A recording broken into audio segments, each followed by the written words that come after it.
Hello there Game of Thrones fans, and welcome to this, the third episode in the series of Game of Thrones reviews that I'm doing for Season 7 of Game of Thrones. And this week we are going to be looking at episode 3, as this is the third episode. So yeah, I just want to issue a quick spoiler alert before we begin, because obviously if you haven't watched last night's episode, don't watch this video because it will ruin the storyline for you.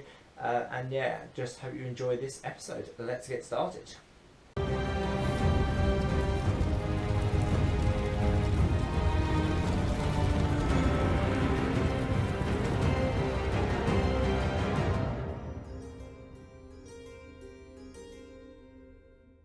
So I should have mentioned before the title sequence that this episode is called The Queen's Justice.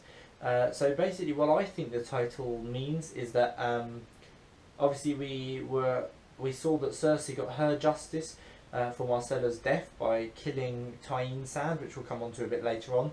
But also the Queen of Thorns, who is Olenna Tyrell, Marjorie's grandmother, if you don't know who she is, the old woman, got her justice over Jaime and Cersei. So I suppose we could also talk about her justice as well, her justice because she's the Queen of Thorns. And my 5 words or less for this week, I've actually used all 5 of my words to sum up my review, and that is, my 5 words are an episode of mixed feelings, which you'll see why I've sort of summed it up as that as we go through this review. So first of all, we're going to take a look at the events down in King's Landing. Now there were quite a few events that took place in a short period of time this week. In King's Landing we had first of all Euron parading his captives, which are Ellaria Sand, Tyene Sand, which is Ellaria's daughter, with Oberyn Martell, and Yara Greyjoy through the streets of King's Landing.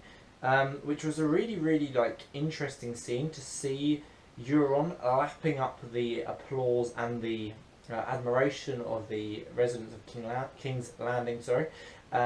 It was really interesting to see Euron basically humiliating his own niece in front of all these strangers, and also it was quite sad for us to see Ellaria, Tyene and Yara, who are essentially 3 of the most powerful women in the show and the most feisty women. In fact, all the women in this program seem to be sort of humiliated. And Euron presented the 2 Sands, so Ellaria and Tyene, to Cersei as his gift. So that was his gift that he was talking about back in episode 1, when he proposed marriage to her. And she has basically said that she will marry him, but only after the war is won, which means that he is actually bound to her, which is actually quite a clever move on Cersei's part. And I think that really...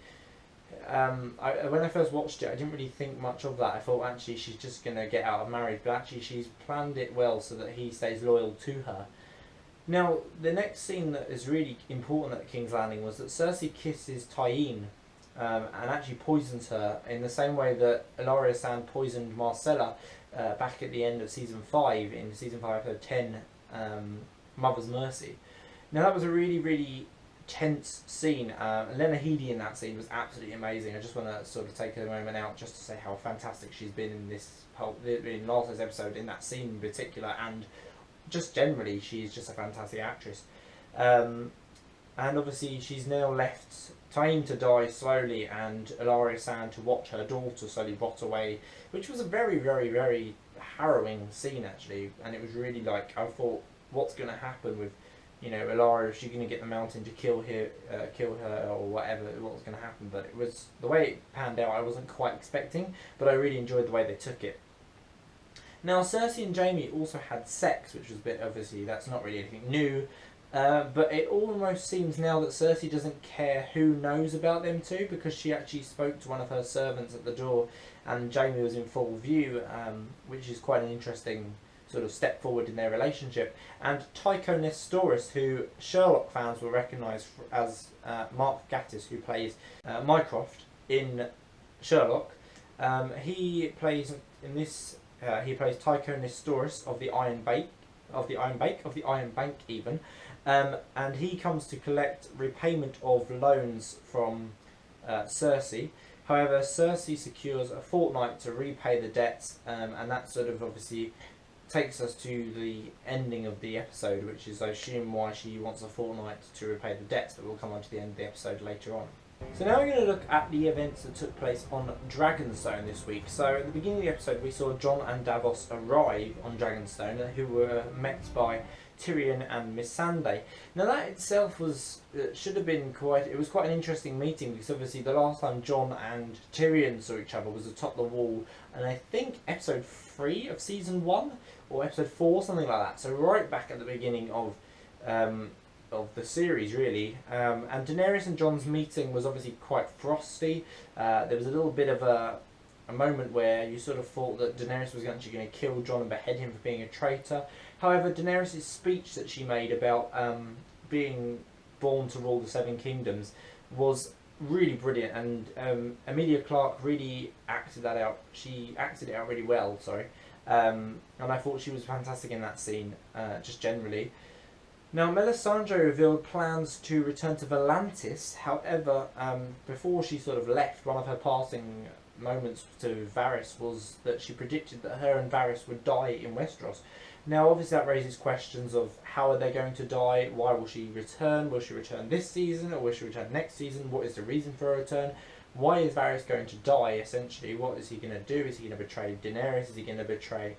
Is Cersei going to kill him for betraying her? What's going to happen? It's all going to be very interesting. But we know that both of them are probably likely to die now, and both in Westeros. So that would be quite an interesting thing to look forward to, either as we continue through this season, or indeed in season 8. And finally, Daenerys agreed that Jon can mine the Dragonglass under Dragonstone after Tyrion and Jon spoke. They had a really good conversation. Jon and Tyrion's conversation was really good. I thought it was very reminiscent of their early conversations, as I said, from back in season 1, and that was what really made this episode for me feel like this season they're really bringing things back round almost in a circular sort of motion, that we're bringing things back from season 1 that we haven't had obviously in the last 6 seasons or the last 5 seasons, whatever. That's really great that we can sort of mirror these things now that we're coming back towards it, which I really like. Now we're going to look at the events in the Narrow Sea, even though they weren't actually that important, but as we're in this area, we need to talk about Theon, and Theon was fished out of the water by one of Yara's ships. Now this was a bit of a random scene actually, and it didn't take out much of the episode time at all, but it was quite significant in the way that it portrayed Theon as a coward, because obviously they didn't believe, the sailors, sorry, didn't believe that he tried to save Yara from Euron, as he wouldn't be there if he had. They sort of said, you know, oh, you can't have tried very hard to save your queen, and he was quite defensive of his actions and said, you know, I tried my best to save her, but I couldn't.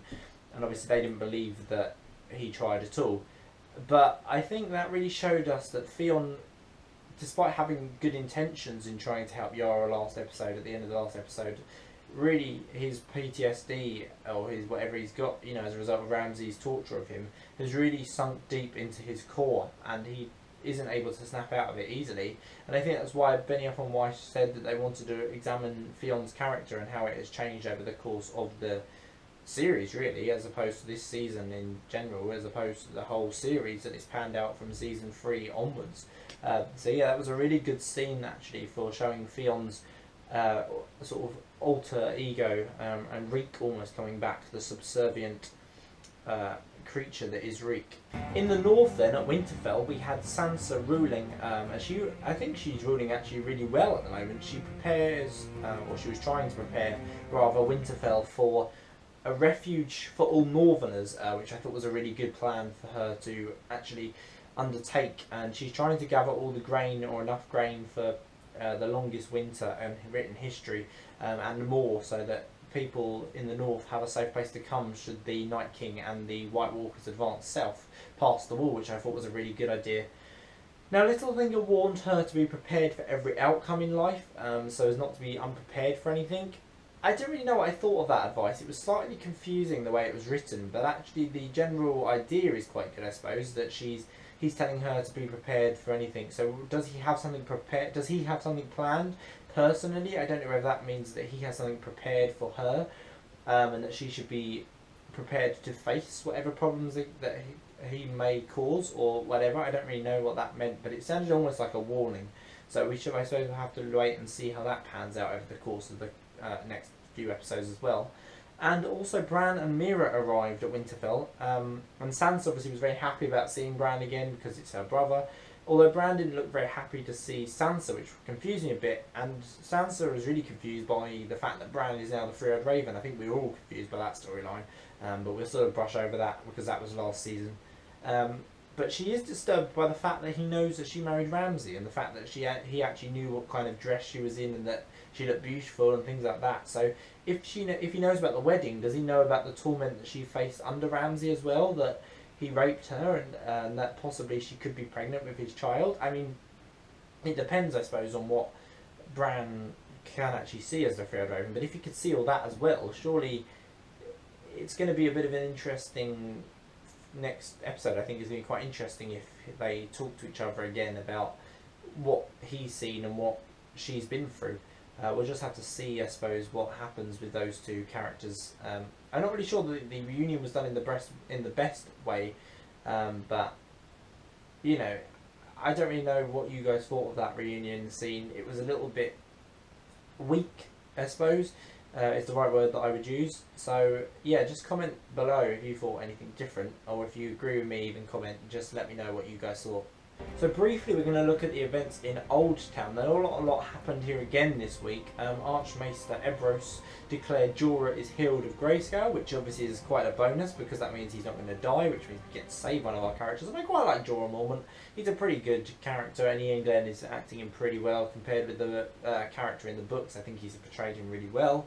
Archmaester Ebros released Jorah, basically said you could go from Old Town and the Citadel, so he wants to now travel back to Daenerys. Whether we'll see that next episode or the episode after that, I don't know, we'll have to see. And Sam admits that he treated Jorah, and Archmaester Ebros praises his skill, but he also punishes him because obviously he disobeyed the direct order from Archmaester Ebros. But I think Sam is a good character. He's got good intentions, so I don't think anyone can blame him for wanting to heal Jorah. And actually he did a good job, so, you know, I mean, what more can you say about that, really? So I'm going to split the end of this episode into two parts. So I'm going to look at part one first, which is the events taking place at Casterly Rock. Now, I was a little bit disappointed at first that we didn't have a Casterly Rock place on the title sequence. So I'm hoping we get one next week if the events stay there, really. The Unsullied took over Casterly Rock. However, there wasn't as many soldiers as they had expected. Lannister soldiers, I should point out. So obviously they were expecting a lot more, and Grey Worm suspected something was wrong, and he sort of was a bit worried about it. And then obviously Euron's ships arrived to destroy Daenerys' ships, leaving Grey Worm and his army stranded. Now obviously Euron was... I've got a little bit of a question here. I've got a little bit of a problem with the plot point itself here, rather than the actual... It's more the timelining of things, because Euron Greyjoy, sort of like 20 minutes before, was actually in King's Landing. So how did he sail to Casterly Rock from King's Landing so quickly? Was that a month just passed between the sort of the middle of the episode, or how did it work? Because King's Landing is like on the left side, no, on the right side, sorry, of the map, like here. And then you have to sail all the way down past Dawn and then up to Casterly Rock, which is on here, on the left-hand side of the map.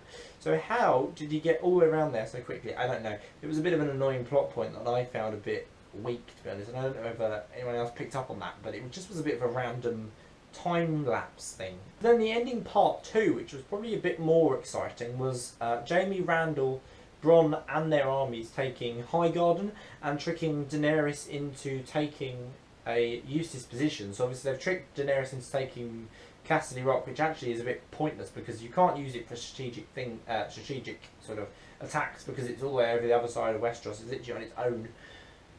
Whereas Highgarden is sort of in the centre of Westeros, so actually Highgarden's probably a good base to have to sort of bring your armies out. Now Jaime poisoned Olenna's wine, which she drank because obviously she had to die because she's an enemy of Cersei, which I thought was a bit of a sad thing because I love Olenna. She's a great character to have, and I wasn't quite expecting her to die this quickly. Or obviously, I mean, she's lasted since like season 2, but I was sort of expecting her to last right until the end. I was expecting her to be one of the last characters sort of hanging in there. And actually she confessed to murdering Joffrey and asks Jaime to tell Cersei, which was sort of like the final, you know, like final blow that she could have dealt, her final card that she played very close to her chest throughout the whole of seasons 4, 5 and 6. And then she sort of, you know, she's dealt her all her cards now.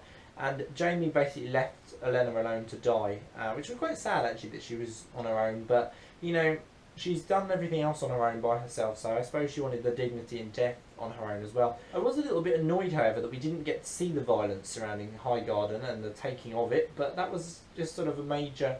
It was sort of a minor problem for me, really. It wasn't a major issue, but it was just a little bit annoying that we didn't get to see the violence. So my overall conclusion for this week then was that it was a good episode. It had some great moments in it, which were sort of, you know, for example, Cersei killing Tyene, or rather starting the killing process of killing Tyene, and Olenna's final conversation with Jamie. They were both brilliantly acted scenes. All of the actors just were fantastic in them. But it's a show that's become famous for blood and violence, and it was lacking both of them, essentially. I wanted to see more of the attack on Casterly Rock and Highgarden, because I thought that they've had an increased budget this season, and so far the budget seems to have been very limited. It has a limited usage by the looks of it. It's almost like they've spent too much on CGI this season, and making sets and making the dragons look good, and you know, just generally wasting it on stuff that doesn't need to look great, which already looked fantastic. But the battles themselves have so far been a bit limited this season, so I'm wondering if they're building up to something a bit bigger either next episode or in a couple of episodes' time. However, we are starting to see a bit more of sort of major battles every week taking place now, where everyone's sort of trying to get rid of everyone else. But my overall rating, despite that, is actually going to be an 8 out of 10. It's slightly less than last week, but that's just because I don't feel like it didn't have so much of a wow factor as last week. Whereas last week's episode gave us that massive battle at the end with the silence battle essentially, which is Euron's ship, and I thought that was a fantastic way to end an episode. However, this week's episode was sort of a bit flatline and a bit all over the place, and some of the storylines didn't quite make sense in sort of coherence with the timeline, which was pretty my only issue. They're sort of minor issues, but it just really annoyed me a little bit in some places that happened at all. However, that was, you know, really all I've got to say about this episode. Let me know what you thought in the comments. I hope that you enjoyed my review. Please give it a thumbs up if you did, and I will see you all next week for episode 4, which I think is called Spoils of War. So we'll see you all next week for that. Hope you have a great week. Bye.